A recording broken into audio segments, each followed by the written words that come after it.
బాగానే వచ్చింది final year. అప్పుడు ప్లేస్మెంట్లు జరుగుతున్నాయి బ్రో. ఏవో క్లాసెస్ ఇస్తారు. ఏం క్లాసెస్ మర్చిపోయాను నేను. CRT classes. ఈడు ఎలిజిబుల్ కూడా కాదు బ్రో, ఎందుకంటే 5 బ్యాక్లాగ్స్ కన్నా ఎక్కువ ఉంటే ఎలిజిబుల్ కాదు. ఈ అమ్మాయి 5 years from now where do you see yourself అంటే ఏముంది, యూనివర్సిటీ ఆఫ్ కాలిఫోర్నియా బర్క్లీ అందా టీసీఎస్ కోసం పరితపిస్తుంది. ఈ పావునిచ్చిన ఉంటుంది కదా స్నేక్ అండ్ లాడర్స్, ఒక స్నేక్ మింగేస్తే ఎంత కిందకు వస్తుంది తెలుసా, ఇంత కిందకు వస్తాం. నీకు ఇంకేముండదు, పాతాళానికి దెంగేయడమే. వాడిని అన్నా, ఒరే మనం ఎక్కనైనా బుద్ధి తెచ్చుకొని, వాడికి 8 నాకు 7 గుర్తులేదు నాకు సరిగ్గా, ఇకనైనా బుద్ధి తెచ్చుకొని మనం సప్లీస్ రాసి పాస్ అవుదామంటే వాడు ఏమన్నాడు తెలుసా, కాలేజ్ ఈజ్ ఫర్ లూజర్స్ అంట. నీకు మార్క్ జకర్బర్గ్ తెలుసా అన్నాడు.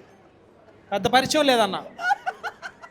అలా కాదు బే, ఫేస్బుక్ వాడే స్థాపించాడు అంటే ఓకే మనం కూడా బిజినెస్ పెట్టాలి అని.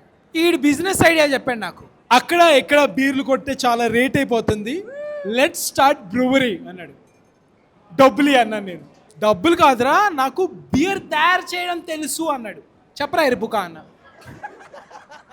వాడు చెప్పేసాడు స్టెప్ వైజ్. వీట్ తీసుకోవాలి, నీళ్ళు చల్లాలి, జర్మినేట్ అవుతాయి, ఎండబెట్టాలి, దాన్ని దంచాలి, నెలలో ఉడికించాలి, అరగంట అయిన తర్వాత గంట అయిన తర్వాత మొత్తం వడగట్టాలి, దాంట్లో హాప్స్ కలపాలి. హాప్స్ అంటే అన్నాను, హాప్స్ ఇక్కడ మనకి దొరకదు పటియా అన్నాడు. పటియా అంటరా, హాప్స్ అంటే చెప్పి ఏం కలపాలో, స్టార్ అనీస్, బే లీఫ్, ధనియాలు. సొల్లు దొంగుతున్నాడు అనుకున్నా నేను. ఒరే నువ్వు చేసేది బిర్యానీ కాదురా బీర్రా అని చెప్పా. కానీ నిజానికి అది కలపచ్చు, వాడే చూపించాడు ఆర్టికల్స్. ఆఫ్ చేస్తాం, తర్వాత ఫెర్మెంటెడ్ ఈస్ట్ వేస్తాం, ఫెర్మెంట్ చేయడానికి షుగర్ వేస్తాం, 21 days బబుల్స్ అన్నీ బయటకు వస్తాయి, ఫిల్టర్ చేసి అమ్మిదాంగడమే అన్నాడు.